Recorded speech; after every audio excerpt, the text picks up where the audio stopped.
Grant, Grant Hunter. I've known Grant for a long time. Grant and I worked, one of the things I enjoyed most in the early stage of my career was working on the documentary committee at BIMCO. Absolutely fantastic work they do. Grant, I'm very interested in what you're going to say, because I'm not a technical person, so I need to get my teeth into sort of non-technical things that can save the world as well. So over to you. Gosh, right, thanks, Mike. BIMCO is an organization that is renowned throughout the world for producing standard contracts and clauses, charter parties, the contracts that essentially form the contractual fabric of the shipping industry. It's a very important task that we do. But as we kind of look to the future, and clearly we're going to be focusing on greater efficiencies in our industry, you have to ask the question if the suite of charter parties, voyage and time charter parties that we use now are really suitable for the purpose of getting towards much greater efficiency in the industry. Because the fact is, the contracts that we're using now, the underlying principles of these contracts are often over 100 years old. Is that still relevant in the 21st century? And certainly what BIMCO's been engaged in very heavily for the past, perhaps maybe 20 years or so, has been developing add-on clauses for the voyage and time charter parties that our industry uses that often has to overturn these underlying principles to make shipping more responsive, more proactive, and more efficient. An example of that, of course, is the slow steaming clause that we introduced quite a number of years ago to sort of drive down the use of fuel to make shipping more efficient, to reduce emissions. You can slow steam, but you can't, under most time charter parties, without modifying the wording, doing that. You have an obligation to proceed at utmost dispatch, to go as fast as you can safely go. So we need clauses to modify these basic principles. And increasingly, more and more things are being added to our standard contracts to allow these things to happen. So the contracts are getting bigger and bigger and bigger, but we're not really yet addressing these underlying principles and how we move forward and focus on greater efficiencies in our industry. Now, it's talked about a lot in the industry. What are our inefficiencies? What are our inefficient practices that we are essentially rewarding ourselves for? The sail fast, then wait practice. So you go as fast as you possibly can, and then you sit and wait anchor for a couple of weeks. Now, people can easily recognize that that's very, very wasteful of fuel. It increases emissions, and it's not exactly practical just to sit around in a congested port. It's not safe. It's not good for the port for their emissions either. But we have to change the contractual principles to do that. We need to look at other ways of managing the industry to make shipping operate more efficiently. But married to the concept of sail fast, then wait, of course, is demurrage schemes. Many owners make very tidy profits out of demurrage schemes. It's an incentive, but we're essentially rewarding inefficiency. But you can't suddenly say, okay, well, we're not doing sail fast, then wait, and so you won't get demurrage.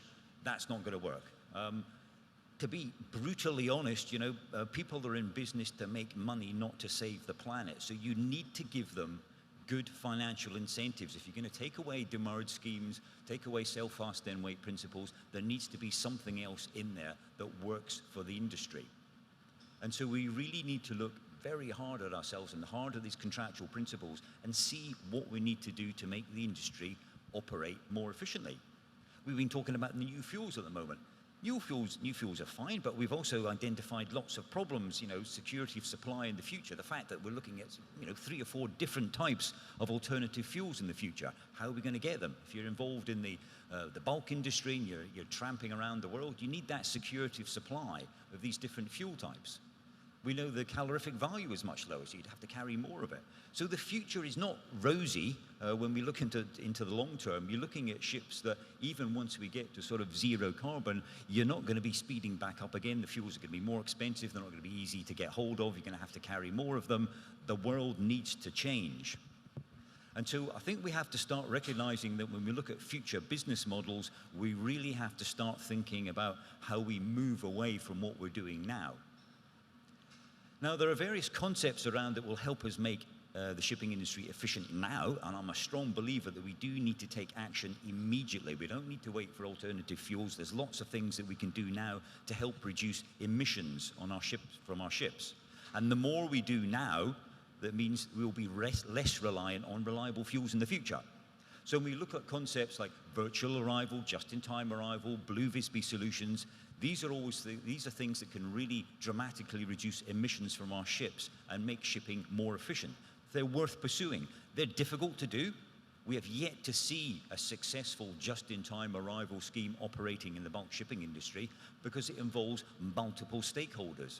It's nothing to do with just an arrangement put into a charter party between the owner and the charterer. You have to involve all of the stakeholders working with that cargo. So that's the terminal, the cargo owners, the tug owners, the pilots, the agents. Everybody has to have joined up thinking, sharing data, sharing information, cooperating, collaborating. That's the buzzword we keep using. They all need to work together to make the shipping industry more efficient. This we need to do now, and we've got the tools there. We just need to work as an industry to make them happen.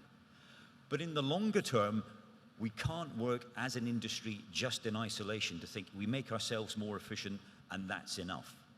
We need to look at the entire global supply chain to really achieve efficiencies.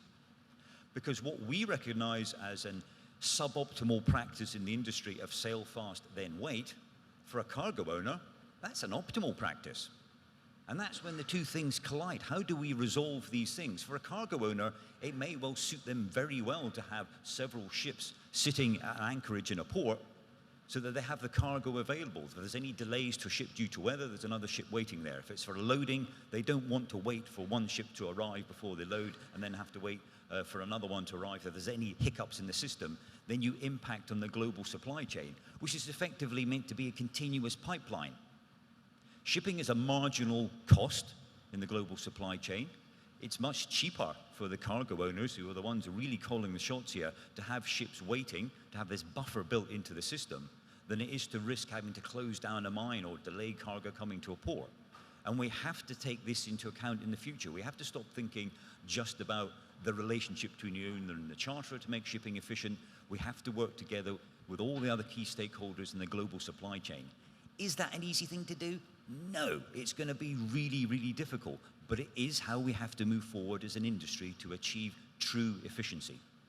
I'm, as a lawyer, I'm actually quite excited about that, because you actually, as I say, you're actually redrafting or you're changing 200 years of English legal principle, given that essentially it's English law which sort of drives modern shipping law, and that's quite difficult. But I don't know who's going to do that. Do you have any sense in BIMCO? Because I know you've put a lot of thought into this, of what are the bodies and institutions that are capable of driving that systemic change? You talked about the technical infrastructure, we've talked about the legal infrastructure, but I mean, is it IMO? Is it CMI? Who actually really has the ability, the big players that can actually make this thing start to shift? Yeah, what I think is that no one organization can do this. This is where we have to work in partnership.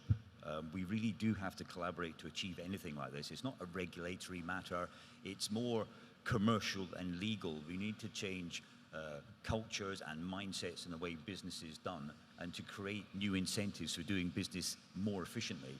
So it's getting together. And I think BIMCO has an important role here to help facilitate that process.